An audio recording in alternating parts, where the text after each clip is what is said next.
Yo, what is going on, you sniveling Cecil? I know it has been a while since I have uploaded. I've been moving, and there was a couple hiccups in the moving process, so I've just finally moved in, and I'm not even fully moved in. As you can see behind me, there's a bunch of clutter and all that stuff, so still got some organizing to be done, but let's go ahead and get into it.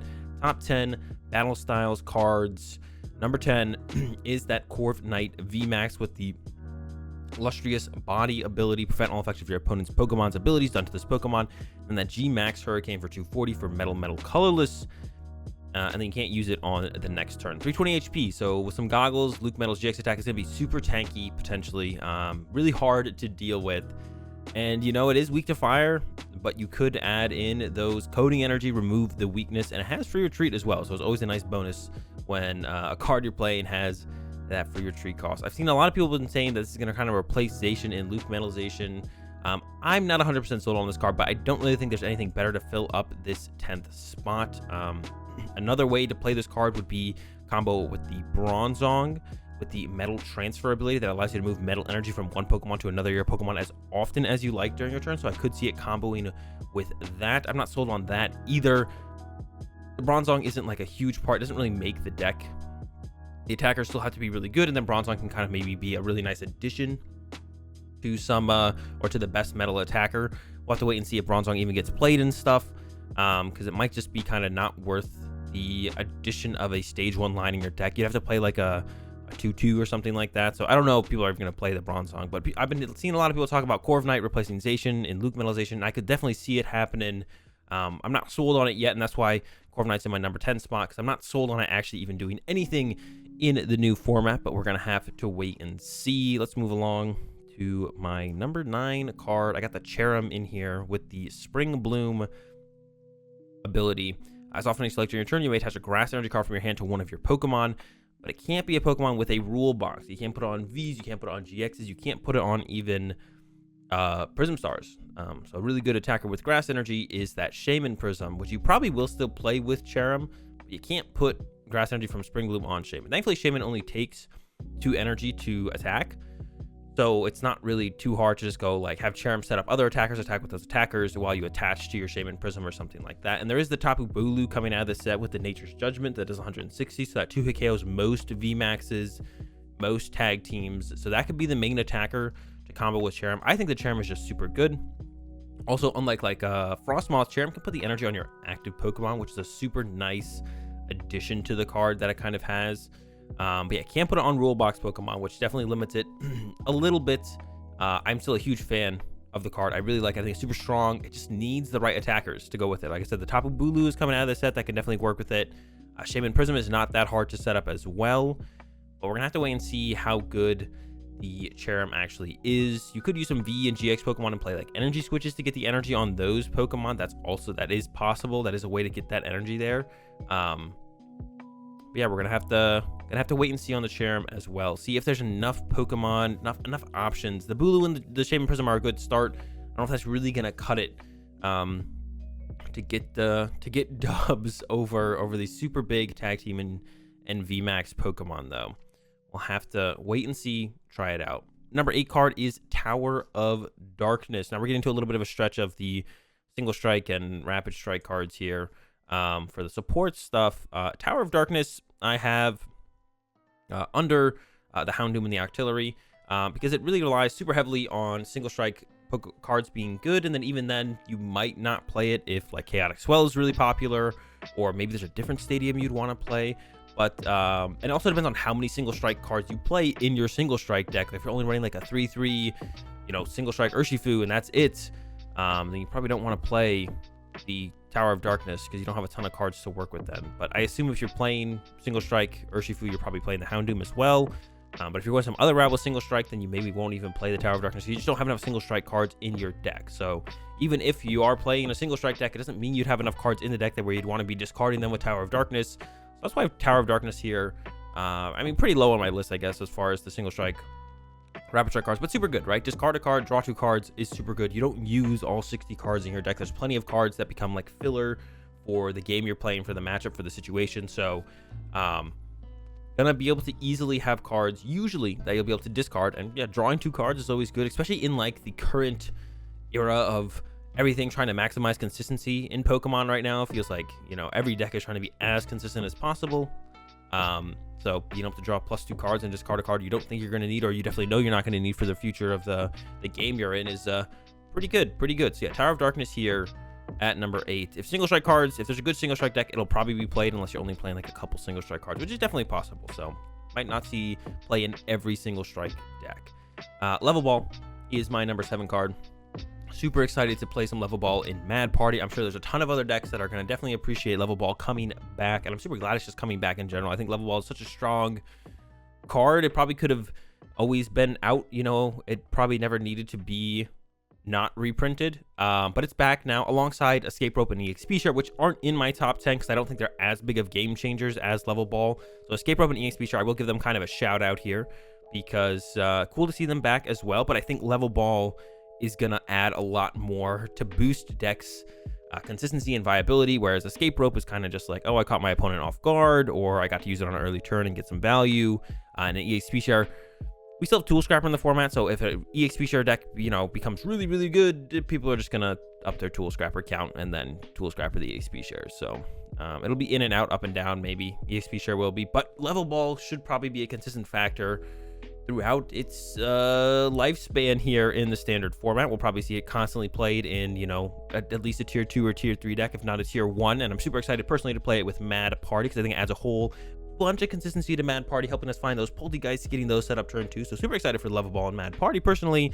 A bunch of other decks that'll be able to utilize it. So yeah, number 7 is the Level Ball. Number 6 is the Octillery. I was unsure if I wanted Octillery at number 6 or Houndoom, because Houndoom's coming up at number 5. I decided Octillery at number 6. It can find you any of those Rapid Strike cards that you would want for your turn. But if you can draw into it anyways, theoretically, then you don't, it doesn't like give you extra to work with, right? Whereas Houndoom basically says, you get to attach another energy for your turn, which is, in my opinion, a little bit stronger. Octillery finds you a card, but you wouldn't be able to use that card if you can find it anyways, kind of deal. So like if you just draw decent on your turn, sometimes Octillery just kind of won't do anything. Whereas the Houndoom accelerates an energy from your deck, a single strike energy from your deck into play. So it's like giving you more than what you had to work with before. So I got Octillery here at number 6. Really strong card. If you're playing a Rapid Strike deck, you're probably playing a 2/2 or a 1/1 Octillery line. I don't see why you wouldn't, especially if you're really heavy into Rapid Strike cards. I guess if you're just running like a small Rapid Strike line, or if it's like just the Urshifus and you're not playing any other Rapid Strike cards, then maybe you wouldn't play the Octillery. But as soon as you're adding like a bunch of Rapid Strike cards into your deck, especially once like the next set or two comes out with more Rapid Strike and single strike cards, or Rapid Strike for this instance, once we get more Rapid Strike cards to work with, more Rapid Strike decks are going to be having more Rapid Strike cards, which means Octillery can find you this specific card that you want to have so you can utilize it on your turn. So Octillery might not be as good at the initial release, actually, with this Battle Style set, but with the future sets coming out with the Battle Styles type cards, the Rapid Strikes and Single Strike cards, Rapid Strike specifically with this one, once again, it's going to get better. It's going to get better. So initially, Octillery might not be great, whereas Houndoom, I think, right off the bat, will be great in Rapid Strike decks. There's just like no way you don't play this card, I think, in Single Strike. Did I say Rapid Strike? In Single Strike decks, the Houndoom, I think you'll definitely play with that Single Strike Roar. Once on your turn, you may search your deck for a Single Strike energy card and attach it to one of your Single Strike Pokemon, then shuffle your deck. If you do attach it, you do put 2 damage counters on the Pokemon you attach to, but I think that's well worth the trade-off of getting an extra energy in play, especially an extra energy in play that does plus 20 damage. And then you combo that with the Earn a Vitality Trader card, where it shuffles 2 Single Strike energies from your discard pile back into your deck, and you kind of have like an, not endless, but you have enough energy plus bonus acceleration to like easily close out games, I would assume. So yeah, Single Strike Roar seems very good. I like it a lot on the Houndoom, and I think initially with Battle Styles coming out, it's going to be the better of the 2 stage 1 support Pokemon between Octillery and the Houndoom. So I got the Houndoom just edging it out a little bit over at number 5. Number 4, we got the Kricketune V. Just such a powerful card. It's just insanely powerful. It can be played in any deck. It's basically a reprint of Instruct Oranguru, except when it's in the active spot, it draws up to 4 with that exciting stage ability. Once in your turn, you may draw until you have 3 cards in your hand. If you're in the active spot, you may draw until you have 4 cards in your hand. So, you know, put a U-turn board on it, put an air balloon on it, have the Rapid Strike Stadium in play. Oh, I think that only worked for Rapid Strike Pokemon, so don't listen to me about that. Yeah, switch, whatever. put in the active, draw 4 cards. Stamp is going to be a little bit harder to lock people out of the game now because of Kricketune. And Marnies will hit a little bit less hard as well, especially those early game ones. We've all been there, turn 1, turn 2, even like turn 3, you Marnie, and you're like, well, this hand is dead. So you can play down a couple cards, and then you just kind of pass from there or whatever.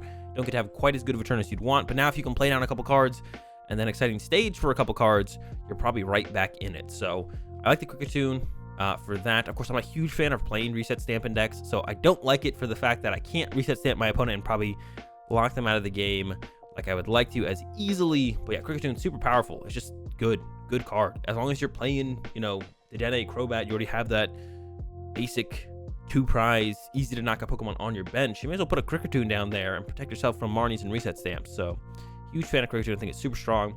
My number 3 card, I think it's ridiculously powerful, but it's not its own deck. It needs a partner. That's that Mimikyu V with the Dummy Doll ability. When you play this Pokemon from your hand onto your bench during your turn, you may prevent all damage done to this Mimikyu V by attacks from your opponent's Pokemon until the end of your next turn. So you put the Mimikyu down, you Dummy Doll, you stamp them to 1, then you Jealous Eyes for 1 Psychic Energy, put 3 damage counter on your opponent's active Pokemon for each prize card your opponent has taken for 150 damage potentially if they've drawn 5 prize cards. That is an insanely good comeback combo. The problem with it, of course, is it's not its own deck. Like, you can't play like Quad Mimikyu V and that can't be its own deck. It has to be put in some other Psychic deck. The question is just kind of, what is that deck? Is it Dragapult? Is it like Welder Mewtwo? You have Psychic Energy in there you can attach, use Jealous Eyes. Is it Mewtwo with the Aurora Energy so you can just use it Jealous Eyes? I think this card is ridiculously strong as long as there's a strong enough deck to work with it. That's kind of the that's kind of what we're waiting on. Is there a deck strong enough, or does Mimikyu make a deck strong enough, like a Dragapult? Like, Dragapult's not that great right now, but does Mimikyu kind of push it over the edge, make it viable enough to kind of compete with everything else that's going on in the format? We'll have to wait and see. I hope so. I think the Mimikyu is just super good. I'm a huge fan of Mimikyu. I think it's super ridiculously good, and I want to see it work. So I'm going to be trying quite a few things with that when it comes out for sure. Number 2, I've got the Single Strike Urshifu, so you can guess what my number 1 card is. And I initially was a bigger fan of Single Strike Urshifu over Rapid Strike Urshifu until I kind of like, you know, thought about it a little bit more, and kind of it's a little bit easier for the Rapid Strike Urshifu to do stuff. It needs less to do more, basically, or it needs less to do more. Whereas the Single Strike needs a lot to do kind of anything, because its beatdown attack for triple colorless for 100 damage isn't great. The G-Max 1 blow is great, and especially with that Single Strike energy, you can pretty much one-hit KO anything if you get enough of them in play, especially when you combo it with that Houndoom that I've been talking about, where you get the Single Strike energy in play. That's pretty good. Also, Stone Energy is another thing you can play with these Urshifus as well, so that's like another card to work with these guys. Yeah, I mean, Single Strike's good. It's good. It's just like you need a lot more. Once you get a lot more and you get all that lot more set up, like maybe you're gonna run Single Strike Urshifu, you play a 4/4 of that, you play a 4/4 Houndoom, play 4 Doom Tower, and you're just like drawing a bunch of cards, and you just like get 3 or 4 Houndoom set up, or 2 or 3 Houndoom set up, and you're just like use those, and then your G-Max 1 blow 2 turns in a row, and you just knock out 2 V-Maxes or whatever, 2 tag teams, and the game's over. That is possible. It could work out that way. We'll have to wait and see. But it feels like you need a lot more to get the Single Strike, and it might not be as hard as I think it is to get it going, but it feels like it's going to be a little bit harder than I think, or a little bit harder. It's going to be harder to set it up. Yeah. Whereas our number 1 card, the Rapid Strike Urshifu with that Gale Thrust, 30 plus 120 if you go from the bench to the active, and then the G-Max Rapid Flow for fighting colorless. Discard all energy from this Pokemon, then you do 120 to your opponent's Pokemon. It needs a lot less to get stuff moving and going. Like, you just like turn 2 Gale Thrust very easily for 150, hitting whatever was in their active, or if you got a boss or whatever. So it seems like there's a lot more going on, or a lot easier to make stuff going on with the Rapid Strike. So that's why it's my number 1 card over the Single Strike, but I think it's really close. And I think it's definitely potential for either one to be the BDIF for a little while when they first release. We'll have to wait and see for sure, but yeah, that's where I'm at with the Urshifus, our number 1 and number 2 card. Number 2, Single Strike. Number 1 is the Rapid Strike. Obviously, both super powerful cards, and a ton of support coming out for them in the set. You got the Octillery, you got the Houndoom, you got the Stadiums, the Tower of Waters, the Tower of Darkness, Urn of Vitality, Scroll of Scorn. I think there's another card, Scrolls of Swirls. as well as another one coming out. So a lot of cool cards for both. But I think the Rapid Strike one is just probably going to be a little bit more consistent, maybe. Maybe Single Strike will kind of be the run hot Urshifu deck, whereas Rapid Strike's going to be like the consistent, easy going, just kind of do my thing every turn. It's really hard to stop me from doing what I want to do, and I'm just going to kind of do these things. The one thing about the Rapid Strike, though, is Mew is still in the format with that bench barrier, so maybe Rapid Strike Urshifu just won't be good at all. It's possible Mew just kind of shuts it down completely until rotation, maybe. And then when rotation happens, the Mew rotates, maybe it makes its appearance again. But that's it, guys. Those are my top 10 cards from Battle Styles. I hope you enjoyed the video. If you did, give it a like. I'll see you tomorrow.